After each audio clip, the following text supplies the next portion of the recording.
I'm here in the office of Marc Ramsay. Something I don't get to do very often is sit in an office. How are you doing, sir? Very good. So there's a couple things I wanted to talk to you about, and I'm happy you gave me this time to catch up with you. First off, we have to get it out of the way. Tremendous performance from Eleider Alvarez. The reason I'm here is because I believe you had a big part in it. I know there's a really good little soundbite and video clip out there. You talk about the Macintosh punch, but there was more to it than that. I rewatched the fight again last night just to watch the corner work, and your advice was really, really good, especially after the fourth when he seemed to have gotten rocked a little bit. What are your thoughts on the fight round per round? How did you feel it was progressing? But first, I will say the three first round was like we expect. Like we expect a very tough first part of the fight. Like we know, especially when he's fresh, beginning of the fight, Kovalev can be very, very dangerous. But we also know that Eleider have the type of ability to exchange also. Like we really believe that his jab can neutralize a little bit. Like Kovalev need to feel comfortable with the distance before he throw that big right hand. And the jab of Alvarez was a key in that, especially at the beginning of the fight, to make sure that we don't get exposed too much with the right hand. The thing is, we already know that maybe a couple of rounds we're going to lose, we're going to win, it's going to be tough. We try to win most round possible, but for us, the most important thing was to not get hurt, especially in the first part of the fight, and try to bring Kovalev a little bit deeper in this fight. So, exactly my point. I found you guys did an excellent job at nullifying Kovalev. You took his weapons away from him, so to speak, early on. So he was never truly comfortable. I also think the fact that for some reason he didn't seem to catch on to the fact that he rocked Alvarez, I feel.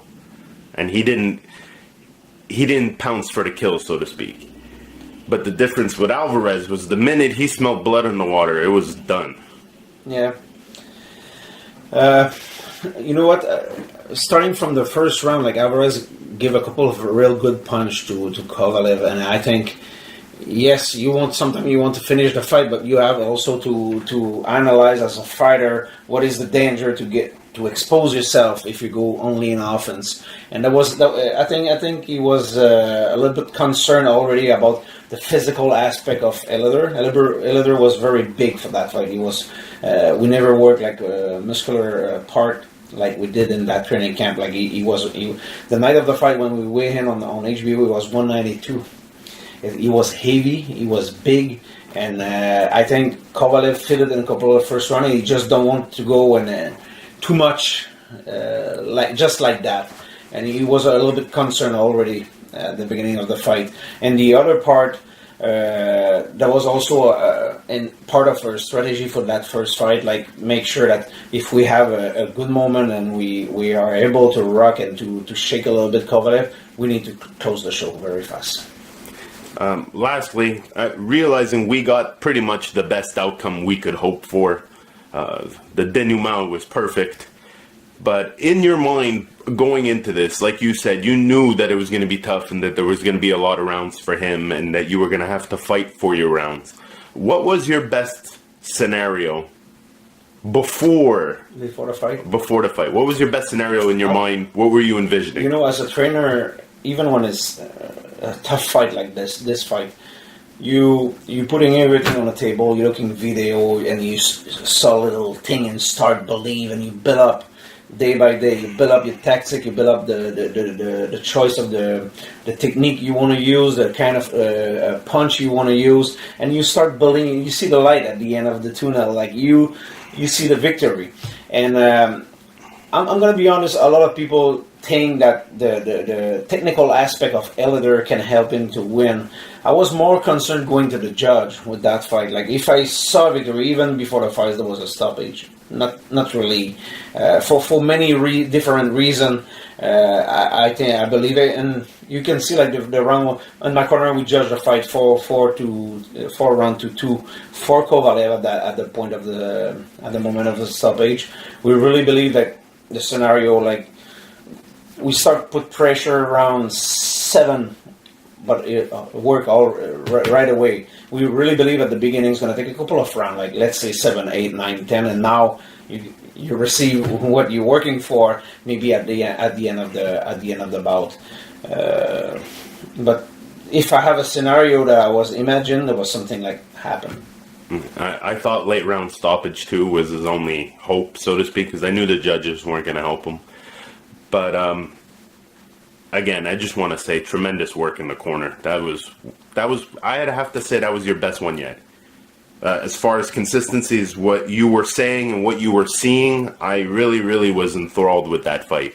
Now that we're done with Eleider, you're also going to be going back to defend another title now with Artur Beterbiev in October. Quite possibly the best opponent he's faced so far. Yes. The belief with Beterbiev is a little different than most fighters. People just assume he's going to monsterize and kill everybody. What do you kind of envision in that fight? It's a tricky fighter. He's basically a fighter with a lot of guts, and I respect that. Like, he's a guy, when everybody step out to don't fight Artur, he raises his hand and he say, I will fight him. Like, I have a lot of respect for this. He have a good coach also. He's going to be well prepared. He's a tough guy. He can punch. He have balls. And he's going to try for real. He's not going to do like maybe Quillen did last fight, just try to survive and cover up and wait. And the opposite is not maybe the best tactic to go and fight with Artur. It's maybe very risky, but at the end of the day, I have to respect what he brings to the table. He's a real challenger. He's a tough guy, and we know that he's going to try for real. So, 2 champions, 1 division, 1 coach. You're going to get talked about this. You're going to get talked about this. We know what's going to come. There's other champions out there, and there's other names. So these guys could literally be busy for years and never, ever face each other. They could end their careers and never face each other. We know this. So, to me, I don't see a lot of value in talking about it. However, what I would like to talk about is a possibility of them both going to get another belt. Yeah. And then, forcing the face-off, so to speak. At that point, maybe we'll talk about what you would do. But would you see them trying to take over the division entirely? Right away. Like, first of all, with Alvarez, we have to wait a little bit to see if Kovalev people is going to agree for the rematch clause that we have in the contract. After that, like, Eleider is past 30 years old. Yeah, he's at his prime of his career right now. Like, we want to go right away, and Beterbiev is ready. He's more than ready. Like, he was ready 1 year ago. He's ready. He's still ready now. It's a question of opportunity for both of them. As soon as we have a chance to unify the title, we're going to send them probably, guarantee we're going to send them in a different direction. We're going to see it's very tough. It's a very high level of boxing. People don't realize sometimes it's very tough to stay the king of the mountain all the time, but this is what we're working for. We're going to send them in a different direction, but with the same objective to monopolize the division, no doubt. Like you said, it's a killer division. There's a bunch of really tough guys in there. So hopefully they stay busy for years. Do you feel Alvarez's win, and now the press that he's getting, right? I feel that it's more than warranted, that it's been overdue even. But do you think that motivates Beterbiev, seeing as how his fight now, he's going to be going to, I believe, Chicago, right? Yes. To be honest, Artur don't need that much motivation. He's a guy who do boxing. It's a little bit a dream for a coach, because you don't need. It's not about money. It's not about. For sure, it's about feeding the family like everybody. But the main thing with Artur Beterbiev, he do boxing because he like to perform. He don't even like boxing. You ask him, do you want to watch that fight come home? No, you don't want to watch. You want to watch his own sparring. You want to watch his opponent, but he's not interested of what happened outside of his job. Yeah. It's really a job for him, a profession, and he liked to perform. Like he tried to win every single sprint, every single weightlifting, every single round of boxing. He's very, very competitive, and he take his fire. His motivation is come from there. You don't need outside motivation. Like he's very well self-motivated as a boxer. Well, he's a tremendous boxer. Speaking of another tremendous boxer, again, still in the stable of Mr. Marc Ramsay, David Lemieux is going to be going on the big show again, this time facing Spike O'Sullivan. Couple quick words on how it's going for David training-wise. We realized his last fight was a bit of a catch-me-up or tune-up fight, so to speak. How do you feel he's going to perform under the big lights in Vegas? Well, he always did do good in the past. He have a very good training camp. Also, the style of Spike O'Sullivan first of all, guarantee the fan for an amazing show. And the style, I think the mix of style is just amazing. But also, it's a style that David likes to fight. He likes to fight. He likes to give first of all the fan a good show. But he likes to fight. He likes to box. And we're gonna have the chance to do this in the 15th. Speaking of liking to give a good show, there's a lot of criticism that came his way after the Billy Joe fight. It was a tough loss for him. Do you feel that this is going to be like redemption for him? He's back on the big stage and he really wants to show people what David Lemieux is about. You know, David is the kind of guy, he have objective in his head and nobody's going to take this out of him. Like, he's very stubborn, you know? And it's a very good quality for a boxer. And especially, like, why... Even after a loss like he had with Billy Joe Saunders, why you think HBO still have interest and all the major boxing channel have interest on him? Because he gives what the fans want. And David know about this. He's very realistic about who he is, who he's fighting, and what is best value for the market of the industry of professional boxing. And it's something very interesting for a coach. So we're going to finish with one last fighter. Young man, he just fought in France, fought a very tough opponent. They have some sort of co-promotion deal with Groupe Yvon Michel, so Montreal can expect to see him soon. I'm guessing September, latest December. I know that Adonis might have a fight coming up. Christian Mbilli, the future is bright. How good do you feel about that? Good. He's another athlete who's very, very disciplined. He drink, he eat, he sleep only for boxing. Every decision on his life is about boxing. Very easy to manage as a boxer. Good boxer, good young kid. He's still young. We still have little things to work with, especially physically and technically, but nothing major. Like he already have the pro style when he was fighting as an amateur. It was a very easy transition for us, and now he's ready to.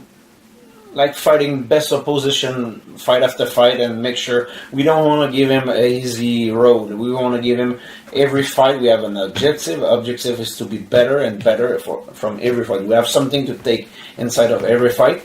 I don't do any babysitting with him. It's a tough job. It's a tough business to be in boxing. But he learned the hard way, but a good way. And we make sure that he's still involved and he's still fight after fight. He's a better fighter. When I look at other young fighters his age, I really do consider him lucky. Because there's plenty of fighters his age, plenty of hungry fighters his age. But he's bien entouré, like we say in French. This is quite possibly the best scenario for him to get better. Do you see some sort of minor title or something in maybe a year or 2 years? Very close. Like he's already WBC champion. He's gonna do probably his first 10 rounders in October. Like he's gonna be able October, December to make 10 rounders, and after that, like we're gonna go. But to be honest, right now the most important is not title or stuff like this. It's very who's going to be the opponent, who's going to bring something, who's going to teach him something. He's going to take something out of the experience. Like, I want him to fight southpaw, pressure guy, counter puncher. I want him to see and taste a little bit of everything before we go into the real business. He's definitely got the pedigree. I find he's a thoroughbred. I really can't see a situation for him where if he just keeps going the way he's going, it's going to be good. you're doing a tremendous job. I really like the way you do your homework, you do your research, you fine-tune every single fight. Lastly, what would you say to, I don't know, the future coach of the year in 2040? What would you say to the young coaches out there? What's the key to Marc Ramsay's success, other than having a stable of thoroughbreds? To be honest, the most important, it's exactly like a fighter. You need determination. It's very easy, because sometimes the business is not like people can think, like money-wise, and the real reason why you're doing this, like it's passion of the sport, or you're doing this only for the money. If you're doing this only for the money, forget this. After 4 years, you're not going to be in the business anymore. Like you need to have that passion. And me, you know what? You're stuck with Marc Ramsay. Like, what I mean is, my life is boxing. And the market of professional boxing is very unstable. Like right now, it's going very well. Maybe in 2 years, it's going to be not good at all, and maybe you're going to lose a fighter and stuff like this. But you can be guaranteed something. I'm going to take the van. I'm going to take an amateur team like I did before, and I'm going to go weekend after weekend with amateur fighter, and I'm ready to do that, and I will enjoy it. Like, you're stuck with me. I get it. Well, we're happy to be stuck with you. Thank you very much, Marc Ramsay, for your time. I really, really do appreciate it.